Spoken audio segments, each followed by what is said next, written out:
दोस्तों, मैं आज अपने खेत पे आया हूँ।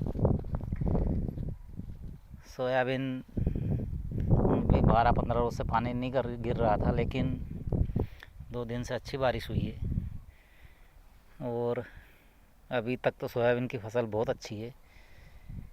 दोस्तों, हम और हमारे गांव में खरीफ की सीज़न में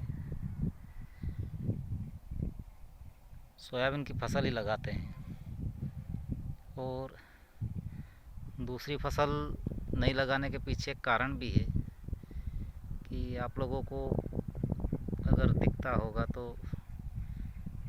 ये जो झाड़ दिख रहे हैं इसके नीचे नील गाय है।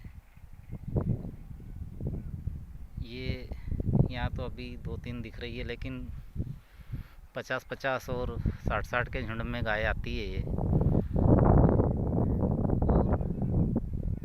खेतों में नुकसान करती है। इसलिए हम चाहकर भी दूसरी फसल नहीं लगा पाते अभी, क्योंकि बारिश का मौसम रहता है। रास्ते पानी गिरने से कीचड़ हो जाता है, क्योंकि हमारे मालवा की जो ज़मीन है ये बहुत एकदम काली ज़मीन है। ये इस प्रकार की चिपकती है पूरी ज़मीन, बहुत अच्छी है, मिट्टी गुणवत्ता में बहुत अच्छी है, लेकिन बारिश में ये एक दिक्कत रहती है इसमें, क्योंकि पानी को रोकने की क्षमता बहुत अधिक है हमारे इधर की मिट्टी में। और हम लोग रबी की फसल में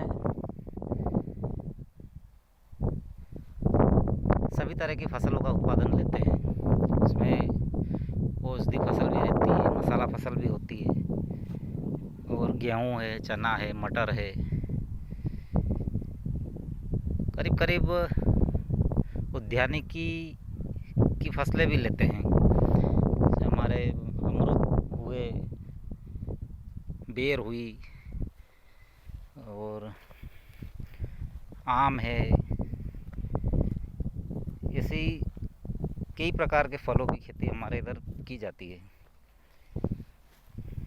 तो करना भी चाहिए, क्योंकि कर तो रहे हैं खेती।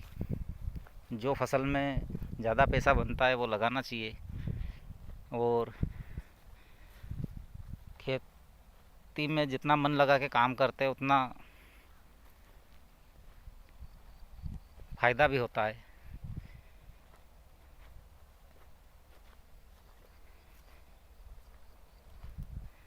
भाइयों, अभी जो फसल है मैंने आपको दिखाई भी है, और कुछ खरपतवार भी हो रही है। हमने इसमें मज़दूर लगा के भी एक बार इसको साफ़ कराई, एक बार घर के सभी सदस्य भी घूम के इसको साफ़ किया है, लेकिन दोनों बार ऐसा मौका आया कि जैसे ही हम खेत में आते हैं और पानी चालू गिरता है या एक रोज़ बाद चालू हो गया, तो वो जो घास निकाल के रखी थी वो फिर से उसने अपनी जड़ें जमा ली और चालू हो गई वो। तो इस बात का भी ध्यान रखना पड़ता है कि बिल्कुल साफ़ सूखा मौसम हो, तब अगर हम खेत की सफाई करते हैं तो ज़्यादा फ़ायदा होता है। ये अभी जो पूरे खेत पे कहीं कहीं ये निकाल के रखी थी वही घास फिर से चालू हो गई।